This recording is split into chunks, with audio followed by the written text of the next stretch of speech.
Well, good morning, everyone. Here we are again. Isn't it good? Back again, yeah.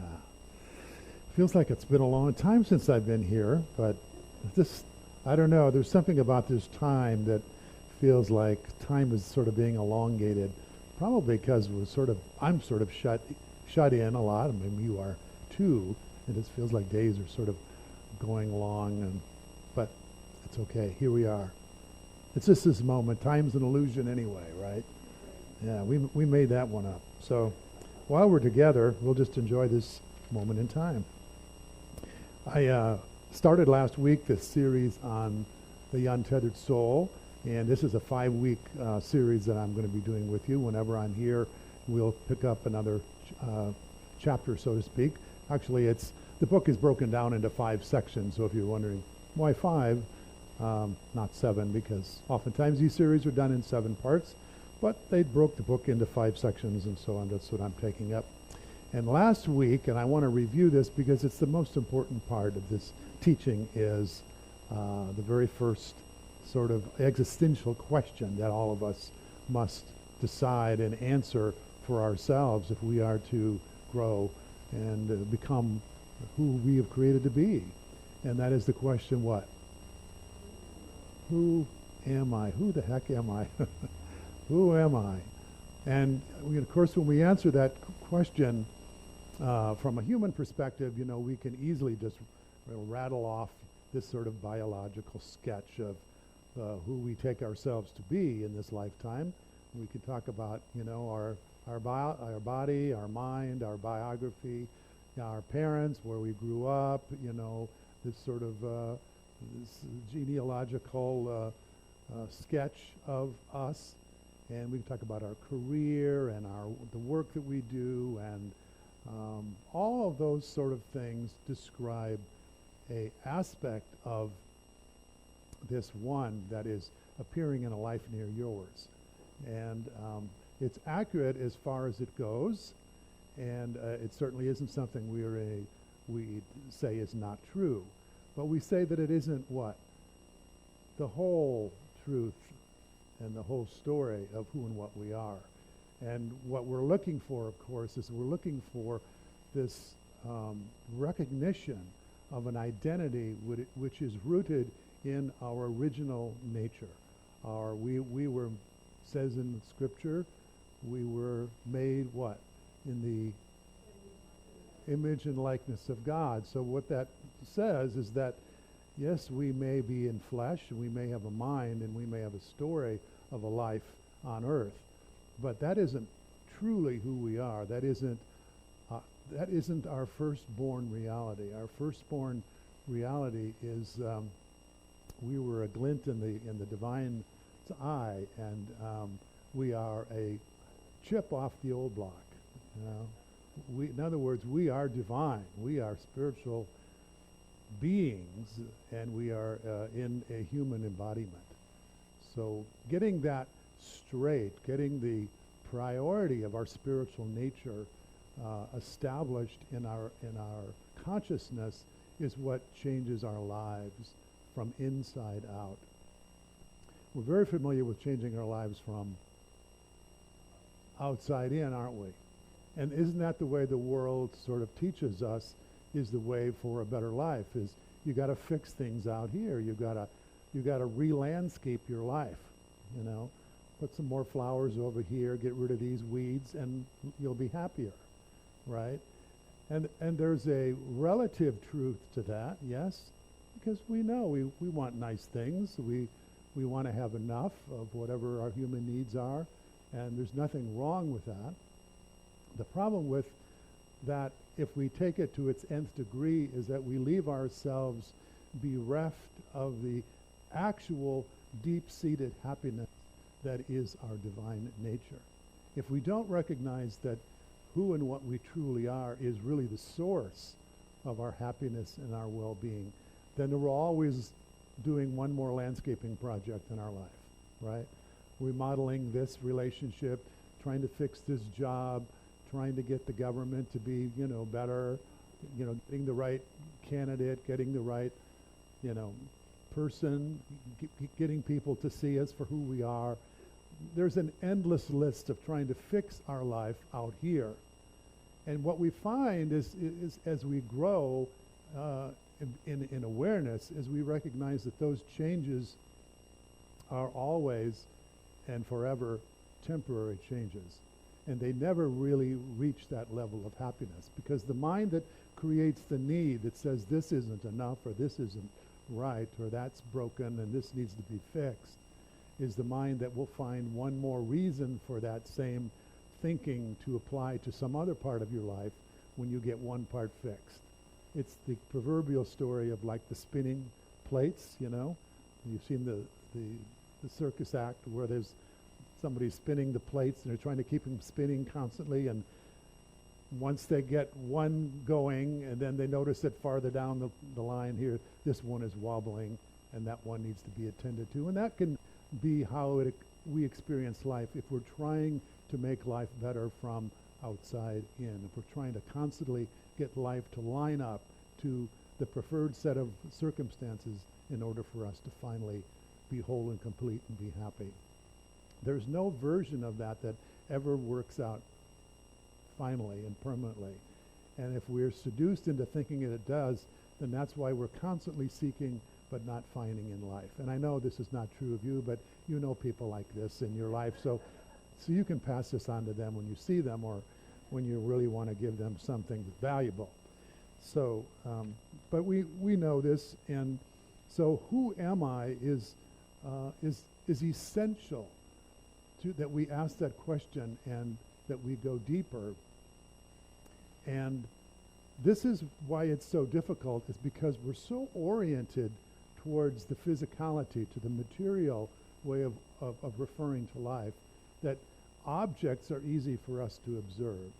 But that which is objectless, in other words, that which is apparently transparent and invisible, which would be what?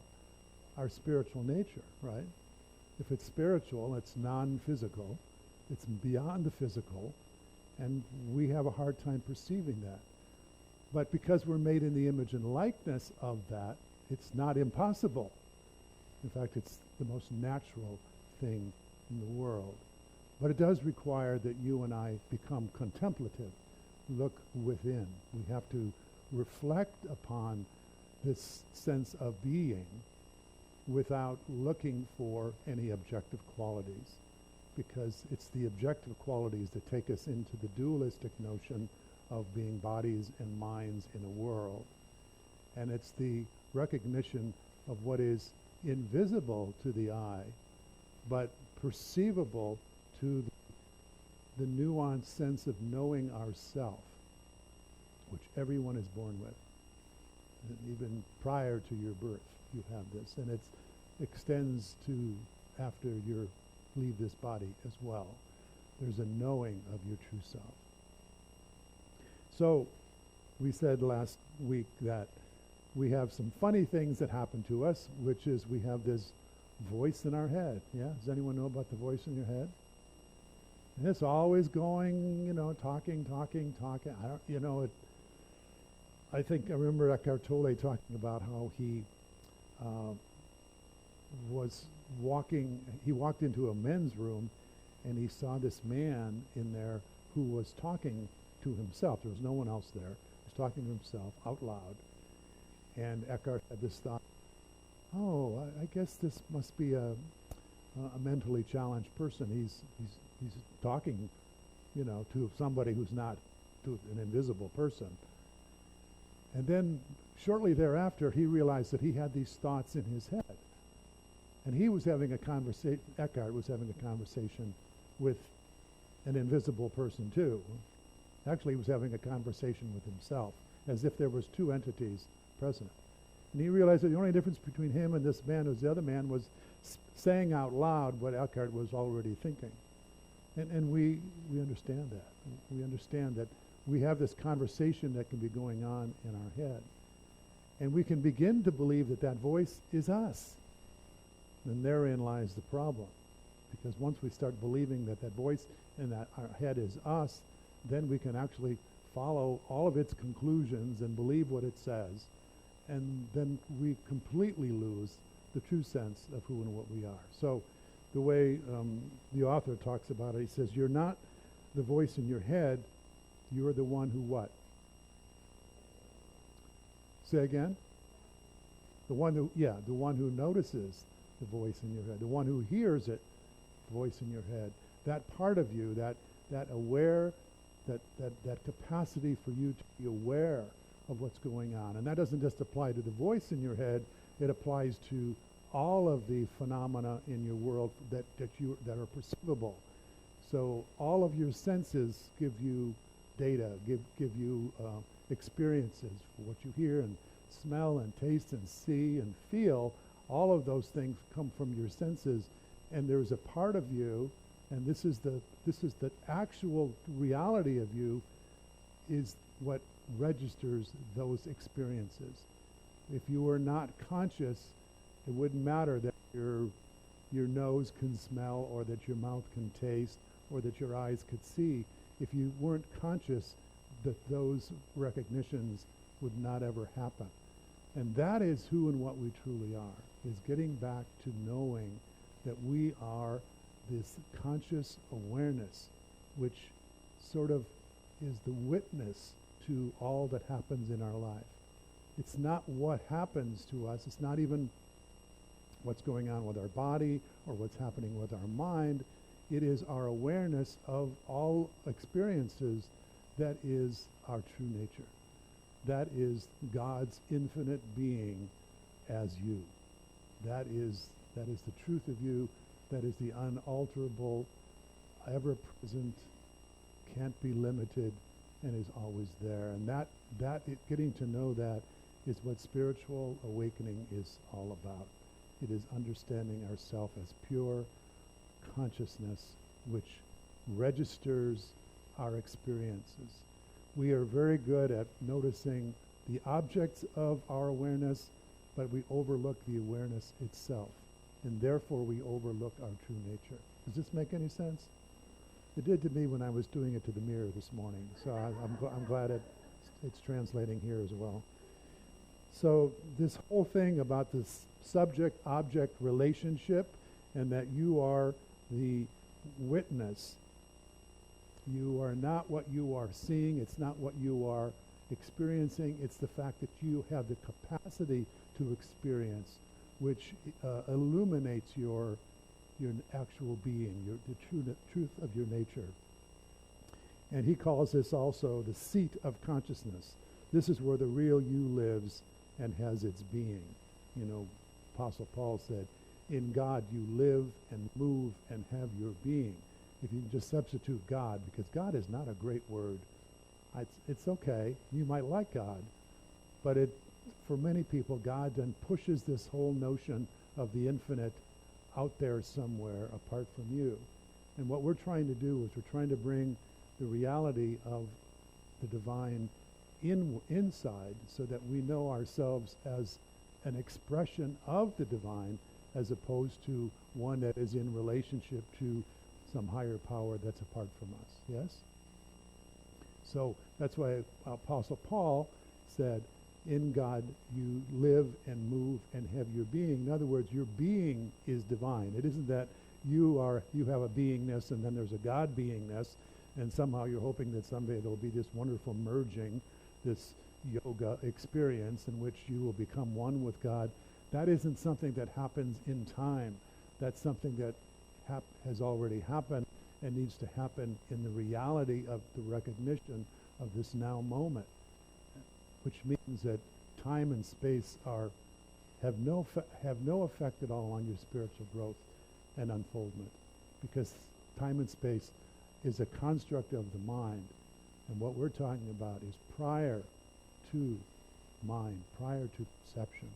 It's already what is, and what is needs nothing other than its recognition for you to have the experience of it. So that was week 1. Ready for week 2? I'm not. Okay. So this week we're going to talk about something that's not talked about too much in unity. I mean, some churches might emphasize this. It's more of a Eastern notion, and that is the idea of energy. And when I say energy, I don't mean physical energy. I'm talking about spiritual energy, spiritual energy. And some names for it are you're familiar with. What would be one name? Qi, yeah. That would be Chinese or Hindu, maybe. And then what's another one? Say again. Reiki. That's it. That's energy. Yes, and Reiki is actually a practice too, right? And then there's one as an SH word. Shakti is another one. And we could just say, I think more in the Western perspective, it would be spirit.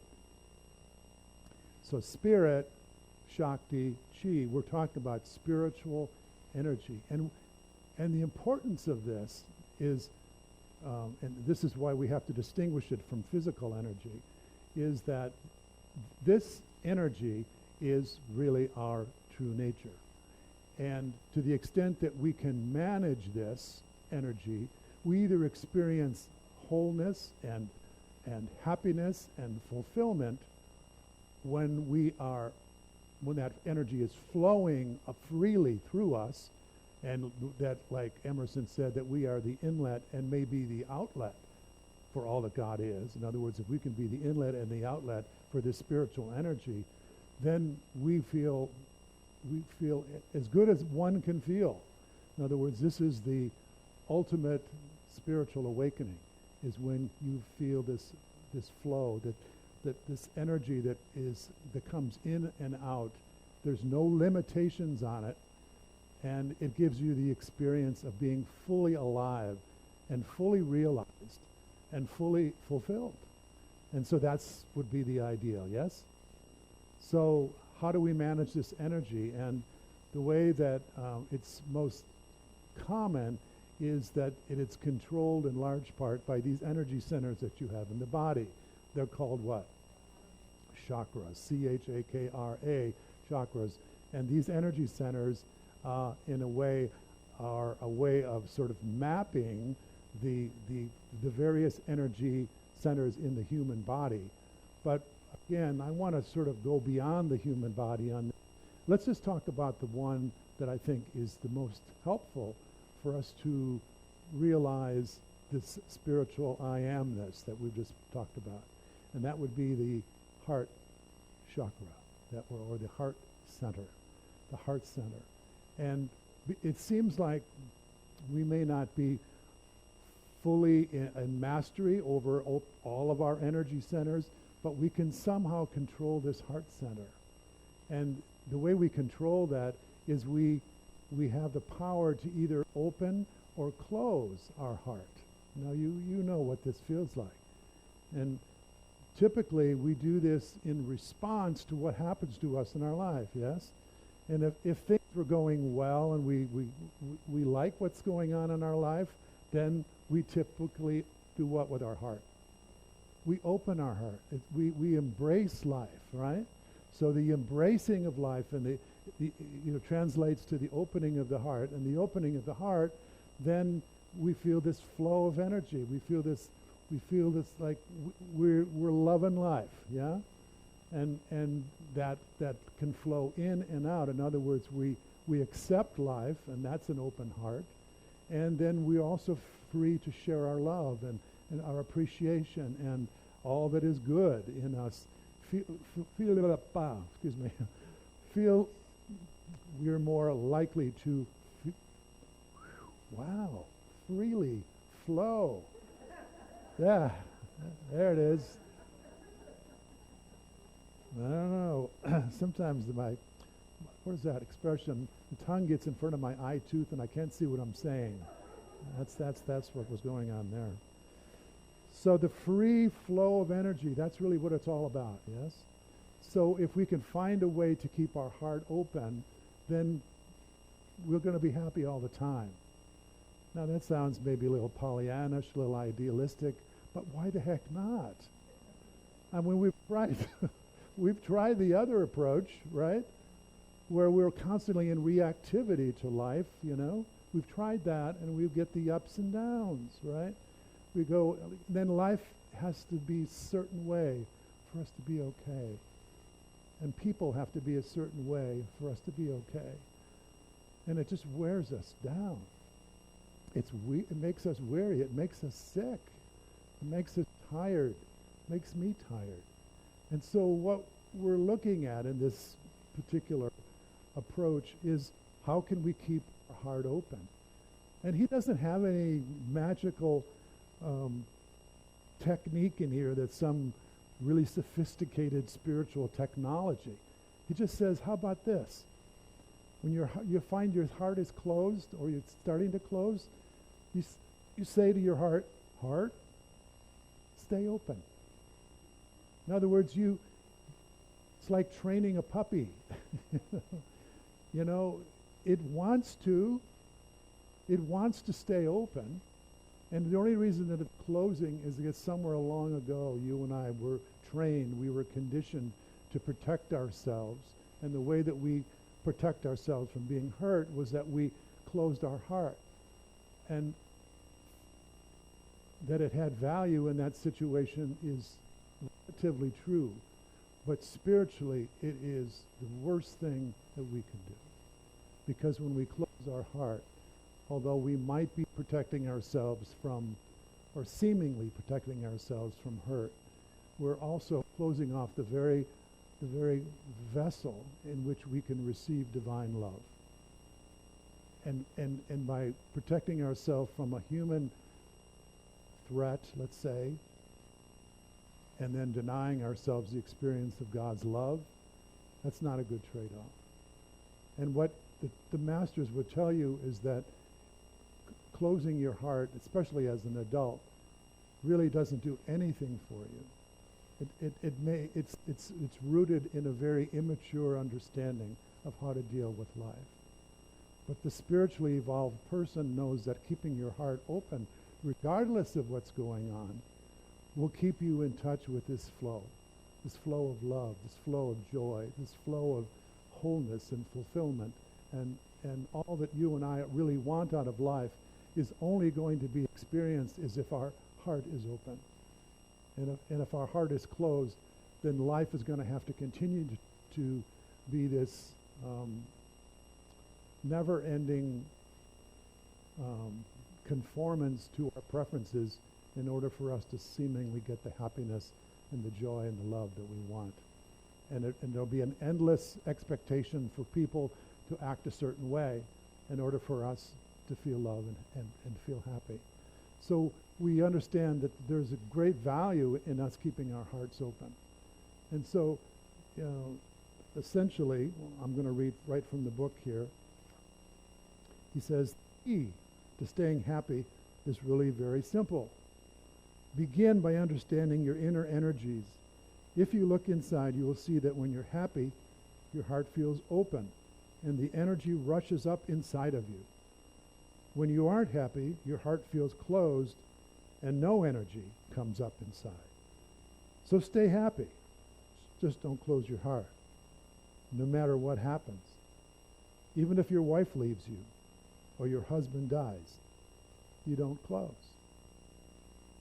The key is to learn to keep your mind disciplined enough so that it doesn't trick you into thinking that this time it's worth closing. If you slip, get back up. The minute you slip, the minute you open your mouth, the minute you start to close and defend yourself, get back up. Just pick yourself up and affirm inwardly what you don't want to close, no matter what happens. Affirm that all you want is to be at peace and to appreciate life. You don't want your happiness to be conditional upon the behavior of other people. It's bad enough that your happiness is conditional upon your own behavior. When you start making it conditional upon other people's behavior, you are in serious doo-doo. Trouble. So you have points to ponder this week, and I'm going to run through these real quick, and then we'll do a little meditation. So number one, energy centers throughout the body, we've said that already, are called chakras, and they manage the internal flow of energy. The internal energy comes from the depth of our being and is known as Shakti, chi, or spirit. Energy does not get old or tired. It simply needs openness and receptivity to maintain its flow. And I think that's where sometimes we get confused. We think in terms of energy being physical energy, and there are times when our physical energy is low, yes? So we're not talking about that. Like you're saying, oh, I'm too tired to have, spiritual energy. But spiritual energy, it's kind of like what you learned in science. Energy cannot be created or destroyed. It can't be limited. This is the isness of energy. This isn't the kind of energy that wanes and, rises and falls with your physical vitality and your physical health. This is spiritual energy. So it's always there, and it never gets old or tired. Openness allows this energy in, and closing blocks it out. Very simple. The highest state you have ever experienced is simply the result of how open you were. If you don't close, it can be like that all the time. Does this sound good? Yeah, I'll have some of that, waiter, and a box to go, please. Thank you. Our senses often trigger the need to close. What you see, smell, etc. may recall a past event that makes us close. So we're not always even reacting to what's happening now. Oftentimes it'll trigger a memory from the past, and then we'll react the way that we did when that initial ouchy thing happened, and so we'll be reliving it and responding by closing our heart. And that's basically punishing ourselves for the past, right? Our hearts close our hearts close because they become blocked by stored, unfinished energy patterns from the past, and the yogis call these samskaras. They encrust the value of the spiritual heart, the valve of the spiritual heart. If I learned to read, I'd be even better at this, I think. You have a choice. Do you want to try to change the world so it doesn't disturb your samskaras, or are you willing to go through this process of purification?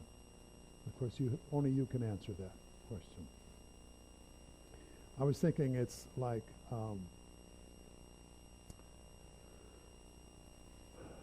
if you think about the metaphor of someone having heart problems, generally we have these arteries, right, that take blood away from our heart to bring veins. Which one goes? Arteries take blood away, and then veins bring blood in, right? Yeah. So we all understand that there can be an obstruction in the circulatory system, in our blood vessels and our arteries, that can cause some severe damage, right? So I was thinking it's sort of like what we do when we close our heart, and now we're talking about our spiritual heart, is that it's like we then end up with spiritual angina, right? Because there's this pain that we feel, and the pain that we feel is because we closed our heart, not because of something that was done to us, which is the normal human way of thinking, but because we closed our heart in response to what happened. And it was the closing of our heart, which was a choice that we made, seemingly not a choice, but truly within our capacity to decide, that caused the pain. So when somebody says something to you or does something to you that bothers you and you feel pain, it isn't what they said or did that has a direct cause of your pain, but your response to it that caused the pain. Because it's our natural state to have our heart open all the time.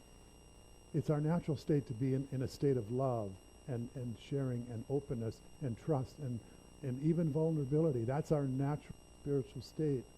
And any time we're not expressing in that way, we're going to suffer. It's going to hurt.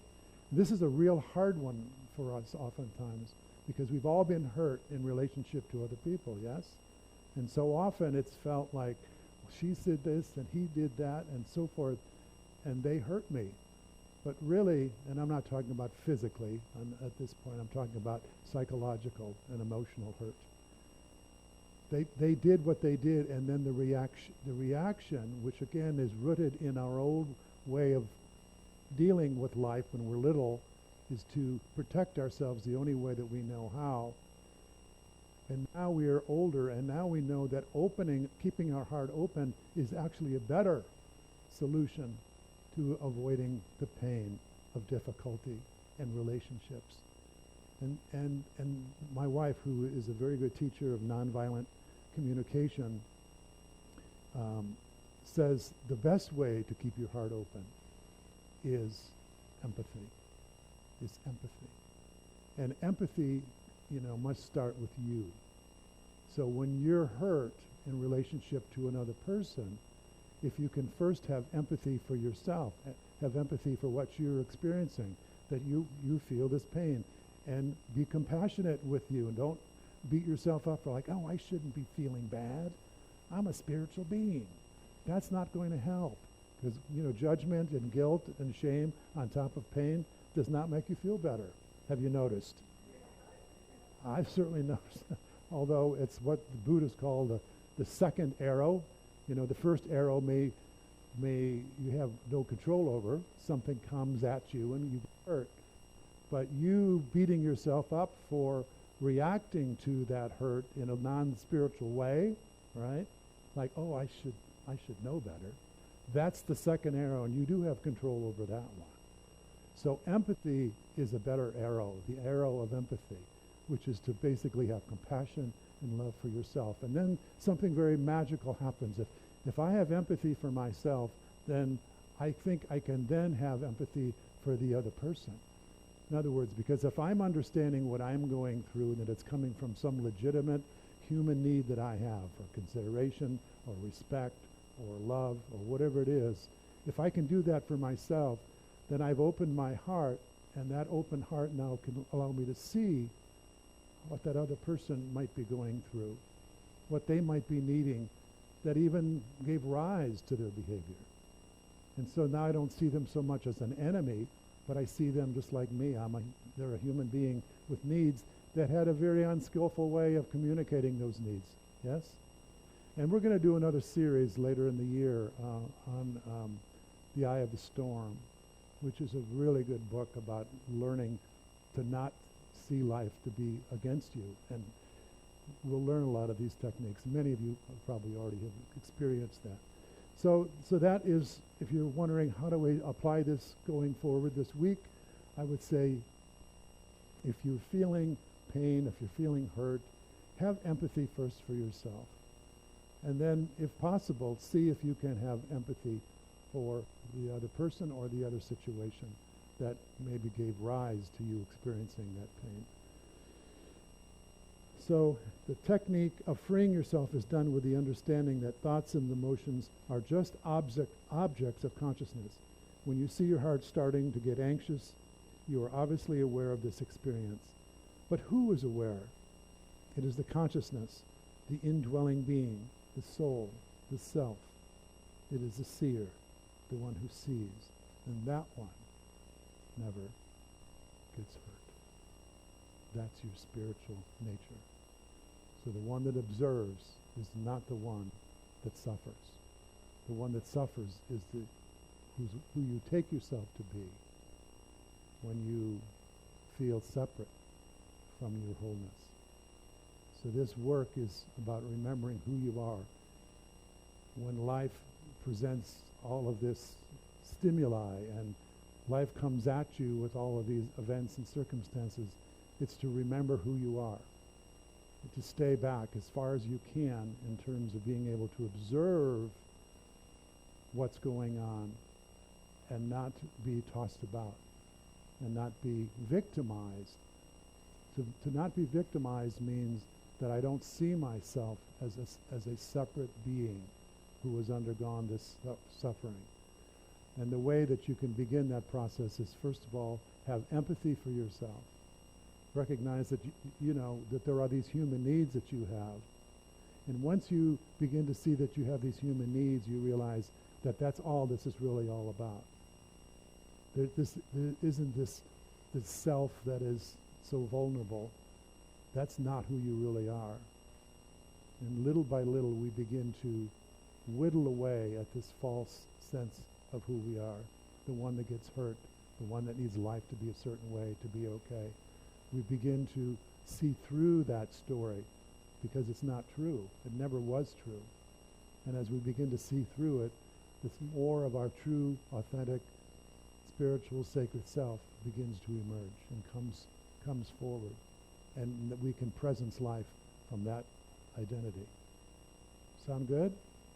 And that's what we're doing. So let's take a moment to go within. We could play that track now, it'd be great. So I just invite you to take a deep breath with me. We've heard a lot of words, and now it's a time to clear your mind and allow your attention to move down into the heart chakra, to that center of your being.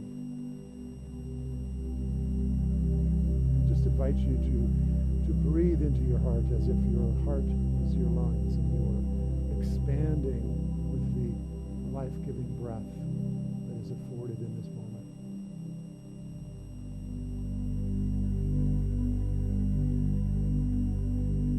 You were made in the image and likeness of love, peace, and joy. And this is our opportunity to experience that reality of our being.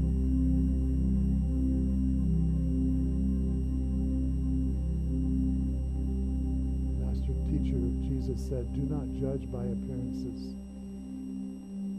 In other words, all of the stuff that happens in life, that's all external to you. And it can't touch you at the essence of who you are. It can upset the mind. It can even upset the body. But you're not just a body. You're not just a mind. You are a spiritual being. And the capacity to be with life no matter what is innate and inherent in your spiritual reality.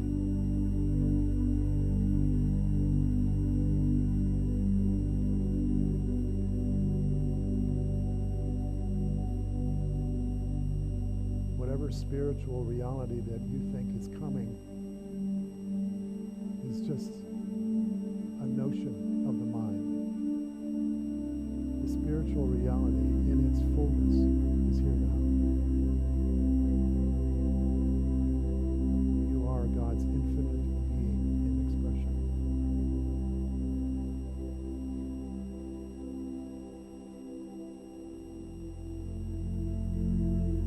So I invite you to think of a situation in your life now that might be moderately disturbing, nothing major, but maybe it's on a scale of 1 to 10, a 4 or 5. Some situation that troubles you. Just think of the circumstance or the person, the situation. And as you do, notice the reaction in your mind and in your body. Notice the thoughts, notice the feeling. If it's a physical feeling, notice where do you feel it. Sometimes it occurs in the chest or the gut or in the head or the heart. Just noticing, not judging it, not pushing it away, but just noticing that you react.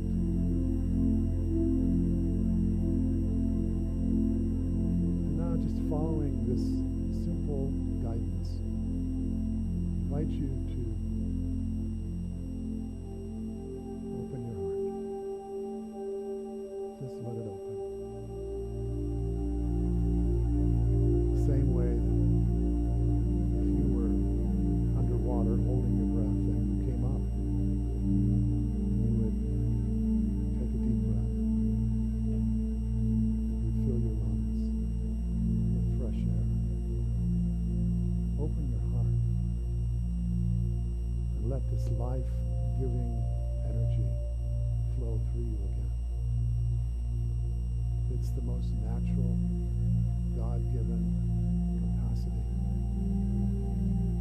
that we have.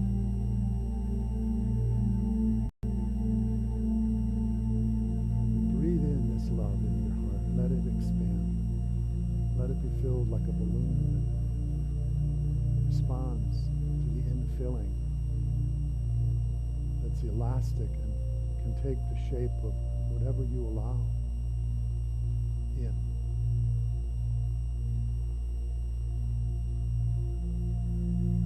Then, just like exhaling, let this love flow out from your heart in equal measure.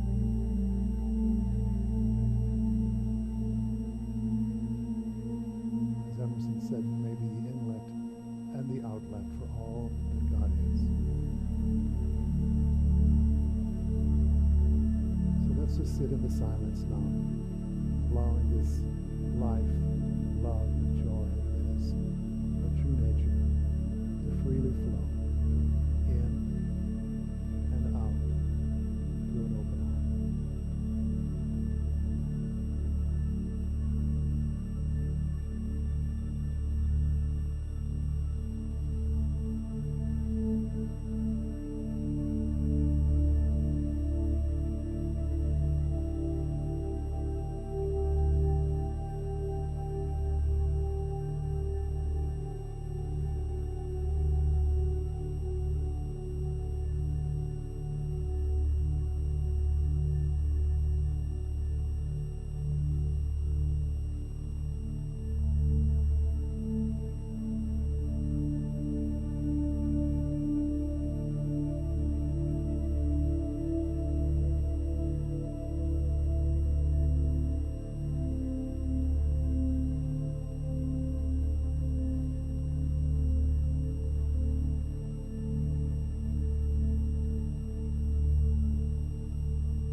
This is a practice we can adopt in every moment in which we are seeking more peace and sense of well-being. Whether we're getting what we want or not getting what we want from a human perspective. This opening and closing of the heart is the answer to how to be with life. To the extent we keep our hearts open, to the extent that we keep in close proximity to the experience of the presence, the power, and the love of God. Let this be our practice here and now. And whenever we lose awareness of our true nature, let us simply open, allow this love and life to fill us, flow from us, and be refreshed and renewed and reborn of the Spirit. This is the simple and truest way to approximate our divine revelation and to resurrect us from our forgetfulness and to be reminded of who and whose we are.